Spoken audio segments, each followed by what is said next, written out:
I'm Terrence Summers, and I'm here with head ball coach Dustin Wilson. As always, welcome to Locker Room Talk. How you doing tonight, Coach? Good. Homecoming week. Yes, sir. Last Friday night, the Jackets traveled down Long Hollow Pike to visit Station Camp Bison on their homecoming. The Jackets played spoiler as they defeated the Bison 40-14. The Jackets' stingy defense controlled the line of scrimmage and only allowed 0 points in the first half, while only allowing the Bison to record 76 yards total of offense in the first half also.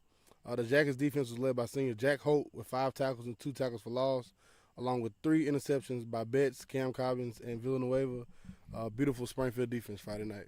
Yeah, so they got the ball first, and it started with a tackle for a loss, and then one play later, you take a whistle out of it, and you got a scoop and score there off of a tackle by a freshman, putting his hat on the ball, and then we're scoring and celebrating. At every team dream, you talk about the ton of momentum that a play like that brings, but the boys rallied and played good defense all night, and we went in there trying to spread the ball out, and I think we achieved that too offensively with many different people touching the ball, and just a great overall night, and getting through a few distractions. One major all week we thought it was going to rain. Yeah, shoot, it was it was freaking hot and pretty and sunny, and it was just so that was a distraction all week. So it almost felt like a relief once we finally got to game time. But the boys handled all that stuff well, and we'll see how well we can handle homecoming here as of our own this week. Defensively, like I said, the Jackets allowed no points in the first half, only 76 yards total offense giving up. I feel like, dominated the line of scrimmage. But just from a, style standpoint, you take Clarksville, run, triple option all day. You take Henry County, they ran the ball like they wanted to, run. And you come up against the Station Camp team that literally spread it out and try to throw the ball every play. I think the team adjusted well, and it shows off the turnovers. Yeah, this week's a little bit different, but stylistically, I think they do that same thing well, passing the ball, which they mix it up a way better than Station Camp did. But, high school football, first week you got a wing tee, and then you go to option, and then you go to 4 fullbacks and 2 tight ends, and then we were out to 5 wide sometimes. Well, not 5, they didn't do that much, but 4 wide, slinging the ball around everywhere. And then, this week we got another challenge. But, yeah, it's just the beauty of high school sports, because you ain't got many coaches, you don't have many kids, and you don't have much time. Not many hours at all. Yeah, so you just see what they do and how they adjust, and when it comes down to it, you just see what players are better, and our players showed up Friday night, did a great job. Friday night offensively for the Jackets at Station Camp, the Jackets could do no wrong, recording 363 yards total offense with 12 first downs and 0 turnovers. Jabran Ellis led receivers with 3 receptions, 51 yards, and 1 touchdown. Casey Wilson went 7 for 9 for 95 yards and 1 touchdown. KJ Chapman, the thunder of the rushing attack, 9 carries, 62 yards, 2 touchdowns. And I call him Lightning Coach. Mr. Jaden Hurst, 7 carries, 132 yards, 2 touchdowns. Offense could do no wrong. Yeah, I heard that little nickname coming about, I think, as I was sweeping the field up Saturday morning. I heard you or Coach Holman speak of that. But I'd say anybody's breaking us down would agree with it. So however you want to call it, a bruiser and a quick, but don't be offended if KJ outruns you, or don't be offended if Jaden puts his head down on you too. Yeah, so exactly. just 2 good backs, and when Philippe gets his chance to come in, he looks good too. So, but passing attack, efficient again. I think if you look at Woodson's numbers, 7 for 9, and the people he's getting the ball to, you got Jabraylin and Cam, and there was one play that got called back again that was another touchdown, just a little quickie out there to our sideline. So they had a good night and operated well. Still got a few what plays we got to get rid of, but that's still we're halfway here, and this week's week 5, so look better. We just try to go get better every day, though. As I said, offensively, the Jackets do no wrong. 363 yards total offense, 40 points hung up against Station Camp at homecoming. Beautiful night offensively for the Jackets. Total team dominated. Yeah, you take that. What was the halftime score then? 34 maybe. It's 34 to nothing, and first play of the second half's 80-yard touchdown after a touchback. Cameraman couldn't get on the field. We don't have that video. So I don't know. He couldn't get on the field. He literally came from the press box. He get down to he didn't get in one the play. fence. Yeah. He looked up like, it was like, hey, we'll take it. Yeah. But, that first play, and then it's 40-0, your clock's running. But, Coach Bain said, hey, we operate better, faster, and they were still trying to score points. They got to get it rolling over there this week. And so they continue to have their guys out there. But we had JV guys at the end. We know Villanueva getting him a pick there, getting on the stat line, and so they were still running around, creating plays, and trying to prevent them from getting in the end zone. So overall, good night. When we get back, we're going to take a quick break. When we come back, we'll have our guest for the night, Mr. Jabran Ellis himself, watching Locker Room Talk.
Welcome back to Locker Room Talk. I'm your host, Terrence Summers. Now I'm joined by senior wide receiver and DB Jabran Ellis. How you doing, man? Good. How you doing? I'm good, bro.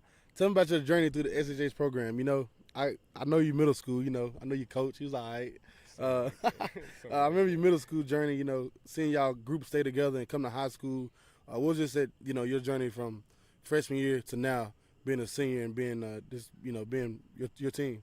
Yeah, you know, since my freshman year to my junior year, I battled injuries. Freshman year, ended up breaking my collarbone at the beginning of the season.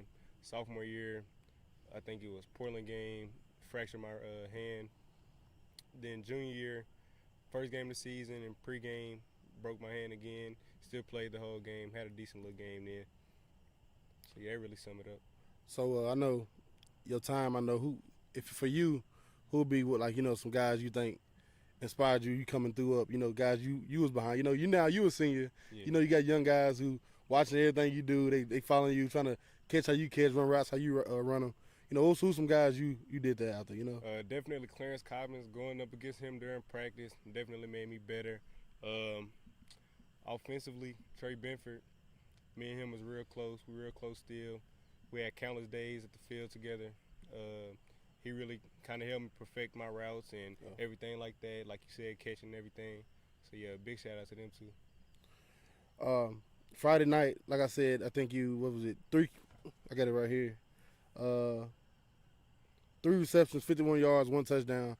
Me and Coach Homer kept talking about how beautiful the catches was. Hands look soft. And, you know, high school, bro, you see a lot of people let the ball come into them, you know? Yeah. For you were sticking your hands out. You always catching the ball with your hands. Just what was keys for you Friday night just being successful and, honestly, you know, all season being successful? Really started off with the O-line. I feel like we had a great game plan that we executed Friday. Started off with them. Without them doing their job up front, Casey wouldn't have the time to throw to me or anybody else on the field. And I feel like without them, I couldn't have made any plays. Last one right here. What do you love most about being a Jacket, man? I mean, I could say a lot of things, but like one thing that stick out is the brotherhood. I mean, coming in as a freshman, they always made it seem like this was home. I feel like I can count on everybody on the team. There's a lot of people I could look up to, and a lot of people I can call brother that I still call brother to this day right now. Hey, man, appreciate you joining me. So, good game last Friday, Station Camp. Thank you. Everybody fired up. It's homecoming, man. Yeah, it is. Excited to see y'all boys Friday. Yes, sir. We're going to take a break. Jabran Ellis, we're going to take a break. Locker Room Talk.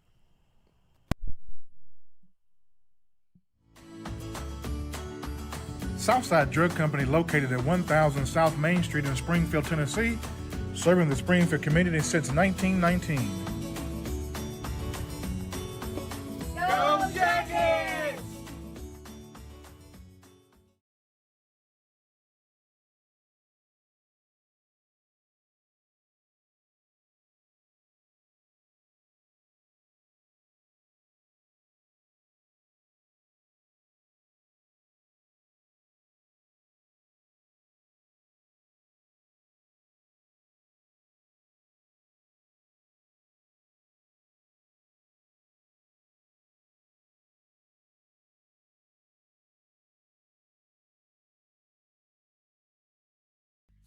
Free Bird Bail Bonds, your local bail bonds company.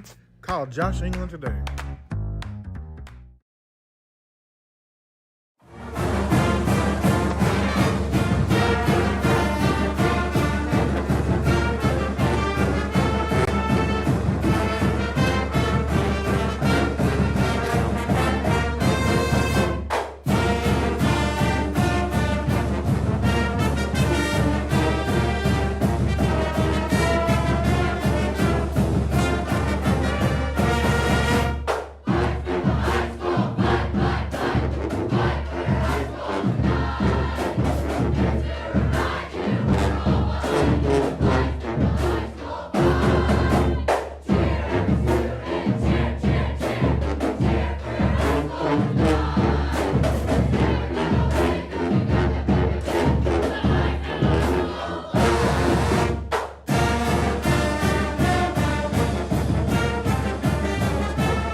Welcome back to Lockeroom Talk. We just had Jabran Ellis coming on talking about his journey through Springfield High School football. Now we're back with Coach JV football. We always talk about it. Yep. Yesterday, Monday. Day before yesterday was Monday. How did it go? We played Station Camp. It was one of the weeks we get to play the same opponent. We played Station Camp on Friday, so we played them on Monday in JV. The result didn't look like we wanted it to look like, but you always still try to find ways on how to help us. So the kids at Robertson County didn't have to go to school on Monday, Yes. and, man, you could sure tell it. So we're real big creatures of habit around here. We'd like to do the same things day in and day out. So I'll just contribute it to poor coaching as we didn't do something right and getting them in here to school. But, hey, you got to learn a lesson. You ain't just going to walk out on a football field and people lay down for you because the varsity team beat them. So we'll learn a lesson from it. But you still got young kids growing up, and our quarterback didn't throw the ball away one time. Somebody chased him down from the back, or still trying to learn what fair catch is, and Peter, and just a few things in football where you're not going to learn it anywhere else. So it was a good night. We got some reps, but we didn't win. So a lot of young reps going and taking place. So it was a good night. Like you always say, Coach, just getting on that bus, Yep. taking that trip, is you learning something every step of the way. You're doing something you already done before. You're getting to do it again. It's kind of becoming more of a routine to you.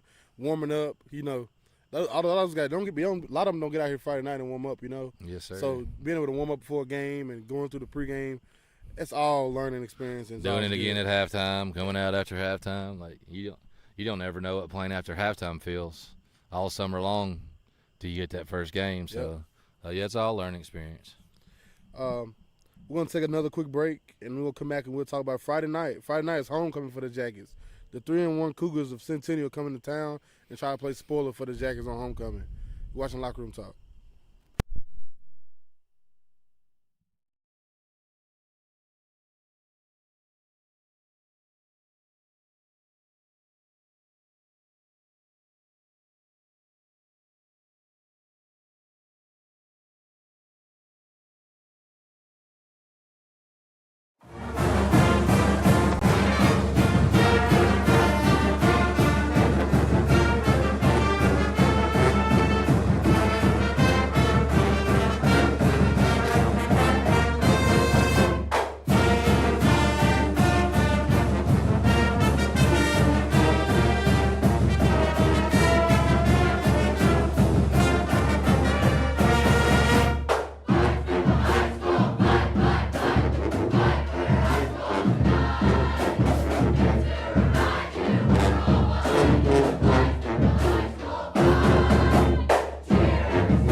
You are watching a Social Dweeb Sports production.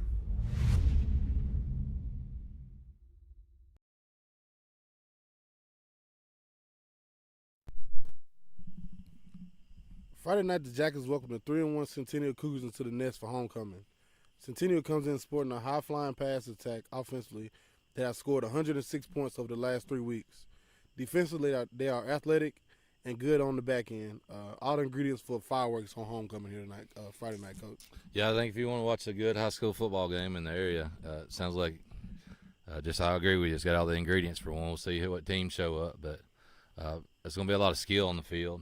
It may be one of those games where somebody will get the edge in the trenches, and it might be the deciding factor. But breaking them down and looking at them on film, Jamal comes from East Nashville, and he went over there. It's his second year, so he's running some of the same things. We never had him beyond a scrimmage, maybe. Scrimmage him here in 2018. Yeah, and he looks like he's doing the same things. They're well coached. They'll be disciplined, and they're hard-headed in what they do, and their skilled guys will touch the ball. Yeah. So we'll have to match it. But, yeah, it looks like it'll be a good game.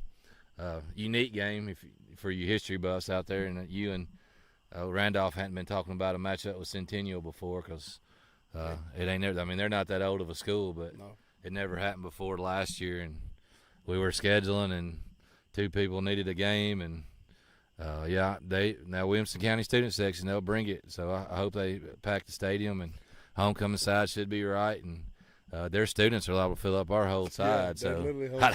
If they beat the parents here, the older generation might be standing around on the fence. But I don't know how well they travel. This will be the first time they've been here, so we'll see. But expecting a good football game in between in the paint out here.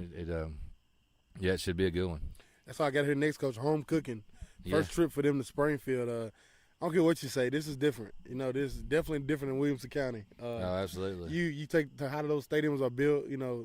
The sidelines aren't really close to the stands. You know what I mean? You got room. It's more spacious. So I got one for you. What's that? What about grass? Yeah. Yeah. I wonder if they ever even play. They all got turf fields in Williamson. Just everything comes, but this grass will be fine. But they never play on it. Yeah. You go up there with the interstate, big hotel on the backdrop, noise, and it's like we were talking about a minute ago. We're sitting out here right now. It's pretty and peaceful, and crickets are out here, and which you won't be able to hear them Friday night. But man, it's a little bit different in Williamson County right here. A whole lot different. I think as we take I go back to those 2019, 2020, 2018, 2019, 21 season. Those teams having to travel from West Tennessee over here, and they was like, it's different football. It's something different about this area, and the tradition's real heavy. They gotta get a sense of it once they get to town and once they get to the stadium. They see, okay, I see what this is, and the crowd always brings it every Friday night. This is Springfield football, and this is gonna be homecoming. This is gonna be electric. Yeah. Speaking of home cooking, I hope we got some cooking going on with homecoming. I've got 4 or 5 classes maybe that's gonna be tailgating. So up on the hill, and they've called me and reached out like they must have heard it from the show. So I appreciate this platform to talk about it. But hey guys, it's homecoming. Football game is part of each and every homecoming. So whether you're coming out to watch the court or you're having a reunion, please make these boys for a couple hours on your Friday night part of your homecoming, and let's just make it special for them, and we'll try to give you a good football game. That's what I had next, Coach. The coaching announcements. That was it.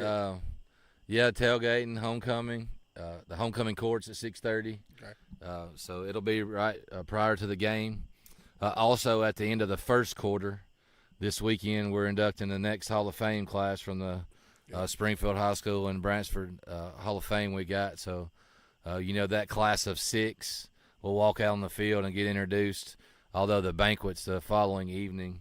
But, that's something also that you always strive for greatness and be great and team great. And, man, that Hall of Fame sure brought back a lot of individual stories, and it's just nice to hear all them and see them back, because I'm going to tell you that quite a few of them that'll be there probably never been on campus before, and surely never been on our field before, because this is year 8. Station Camp was back here yesterday, which they come and played varsity last year. But like, man, this is new, or this is nice, or how old it is. But anyway, in the first quarter, those guys will be on the field. They're trying to run through a script of about 90 seconds to 2 minutes to tell everybody, a little bit about their story, but just their name. They'll be on the wall, enshrined forever. More, I guess we should say, in Springfield High School athletic history. But yeah, and then you got a ball game. So, yeah, I don't know anything besides that. If you tailgate and you're having a party up on the hill, you come down and give us your ticket. If you don't mind, just to pitch into the community. But man, as long as they're loud and there's smoke coming out of them grills, and you're here for the right team and the right reason, I guess I'd say all the kids. And then hopefully you have a good time and you'll come back and you don't wait till the next homecoming. So let's just all do our own part to make these kids important, and let's have a great homecoming. And Dr. Tucker's been blasting out the 125 years this year, so some deep in the history books is, I guess it's 125 years of Springfield High School. Yeah. So long time. Yeah, I'm gonna say it's probably real close to 125 homecomings in. I don't know how you'd done if you have one in the first one, but so we go back and I'm gonna say 125 for homecoming, but it's not. They didn't start doing homecoming until what they call the Yellow Jackets Day. If you ever listen to me and Chris, it started off being called Yellow Jackets Day, and it was on Thanksgiving. That's when that used to be homecoming. Of course, obviously it makes sense because everybody going away to college, coming home for Thanksgiving. Yeah. So it was easy to make it. And that was when they started school later and had football too, right? Yeah. Man, that's too cool. So how special is it to play on Thanksgiving these days? Yeah. But I guess that was their special in their own right back in the day. But every year against Gallatin for a long time. Oh, well, no wonder that's a rivalry. Yeah. Springfield and Gallatin on Thanksgiving. Man, how can we recreate that? Then they switched it up and ended up being Clarksville for a long time. So those you see why those two are the rivalry, because Thanksgiving Day, every evening. More people seen them every year. Imagine those gates. It's kind of like Thanksgiving in the NFL, Yeah. You always see the Lions and the Cowboys every year. That's the game you're going to see. Springfield and Gallatin, huh? Yep. Man, that's some good history right there. But anyway, back to our point. It's been a bunch of them. It sounds like it's been a bunch of good ones. So let's all make this one a good one. But I know we'll do our part. We'll be out in the homecoming all golds. That's what we try to do for our historic part of it. And, kickoffs at 7. That'll be the good stuff. That'll be it. We're 48 hours from kickoff here. And for the Jackets, the Hayes in the Barn, only a walkthrough, then it's homecoming for the Jackets. And if I like to call it Yellow Jacket Day. All right. If you're unable to attend, be sure to catch the broadcast live on Social Duty Sports on YouTube. But nobody should be watching it besides people stuck out of town somewhere. What about real quick, though? How many people watched last week? A bunch, wasn't it? Yeah. Yeah. So it's away and it's supposed to rain. So it seemed like it was more than normal. I don't ever look at the numbers, but I actually went back and looked at it this maybe on the way home Friday night. Seemed like, man, was it over 1,000 or 2,000 watching at game time? Man, that's some good stuff, T. Appreciate it, and appreciate all y'all watching and supporting. And let's have a couple thousand here and a couple thousand on social tweets. Let's try that. I would like for this to be, like I always say every homecoming, I'd like for this to be the lowest amount of views we get this season. I want everybody here, pack the nest. Like you said, up on the hill. I'm going to be back here somewhere, Coach, my people. We're going to be back here. It's going to be a great night. We're excited for a homecoming, number 125 for the Jackets. If you're hearing my voice right now, please get here. Be loud, be proud. It's homecoming for the Yellow Jackets. Head ball coach Dustin Wilson, I'm Terrence Summers. It's been Locker Room Talk. Go Jackets.